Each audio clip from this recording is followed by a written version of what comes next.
Unod sa masobra 30 ka giant clams, kinahamtang sa isa ka marine protected area sa Cadiz City, Negros Occidental, ginpangkawat. Nakatutok Irene Pedreso. Masobra 3,000 ka giant clam sa Contaclobo ang yara sa Giant Clam Village nga kabahin sang Marine Protected Area sa kadagatan sang Cadiz City, Negros Occidental. Bangod makabig nga endangered, hugot nga ginabantayan ang pagpadamo sang mga ini. Apang sa uli nga inspeksyon sang bantay dagat, nadiskubre nga wala na sang unod ang masobra 30 ka giant clam. Na-discover nila sa 25. Sa usual na route nila, na-discover nila na may mga shells na wala na pala unod. I think ginlukit, ginkala.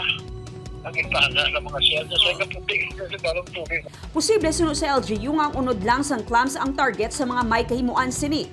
Bangod ginbilin man sa lugar ang ginpangkakas nga clams. I think ginkawat, wala kaming shells. Ang unod, yan ang tumulong.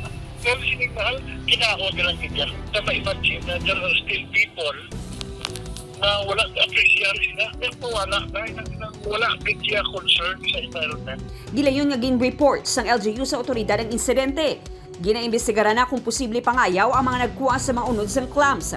Isa na sa ginalantaw natin nga mga instances mga may mga outside nga hindi sa tagadara nga possible na labot sa silang area na attempt nga ilapsan natin mga giant clams. Nagtanyag sang 20,000 pesos nga reward ang LGU sa makatudlo sa posible sospek. Agud hindi masulit ang insidente, hugot na ang seguridad sa lugar. Ginbutangan man sa mga boya, agud walaan na isang may makasulod sa Giant Clam Village. Irene Pedreso, 1 Western Visayas.